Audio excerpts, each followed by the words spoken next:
খেলা কিন্তু এবার শুরু হবে। এতদিন খেলা শুরু করে নাই বিএনপিরা।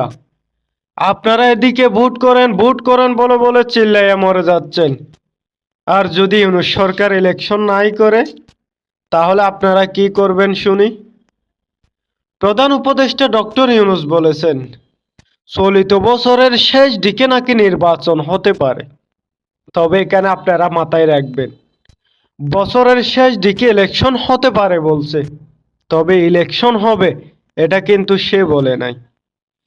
ইউনূস সরকারের প্রশংসা করতে গেলে বলতেই হয়, ইউনূস সরকার আসলে আপনি একখান জিনিস।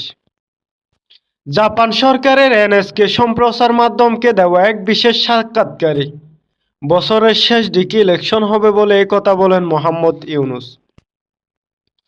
গত বুধবার তিনি ঢাকায় সাক্ষাৎকারটি দেন।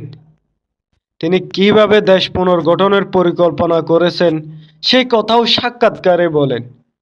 তবে এখানে আপনারা মাথায় রাখবেন, ক্ষমতার লোভ কিন্তু প্রত্যেক মানুষেরই থাকে।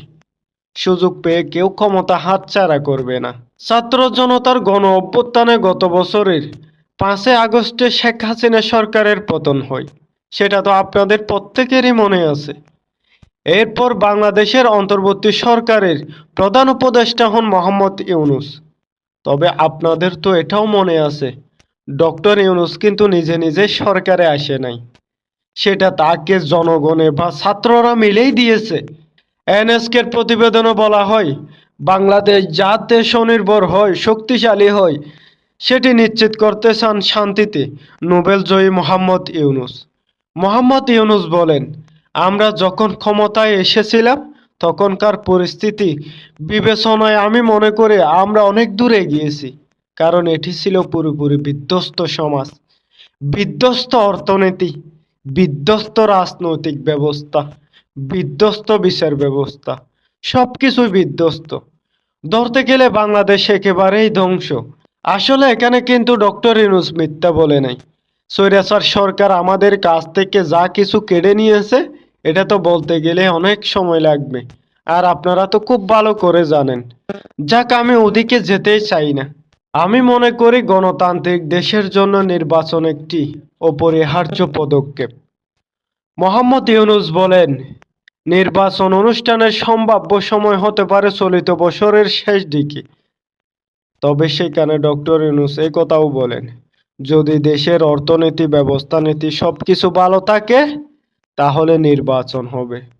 যদি এই সমস্ত কিছু অশৃঙ্খলা থাকে তাহলে নির্বাচন হবে না কখনো।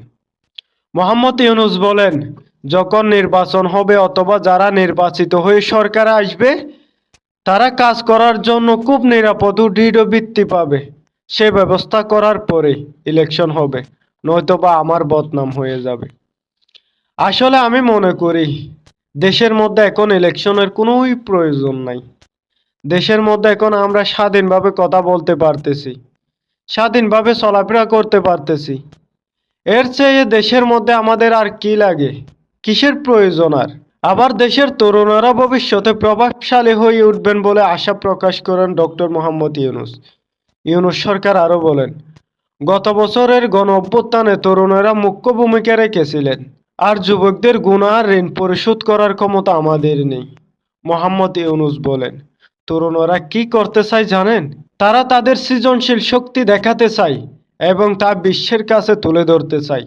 আর তাদেরকে বিশ্ব দরবারে তোলার দায়িত্ব কিন্তু আমাদের। সুতরাং আমাদের মনে এই আকাঙ্ক্ষাটাই আছে, দেখা যাক কিভাবে আমরা এগোতে পারি।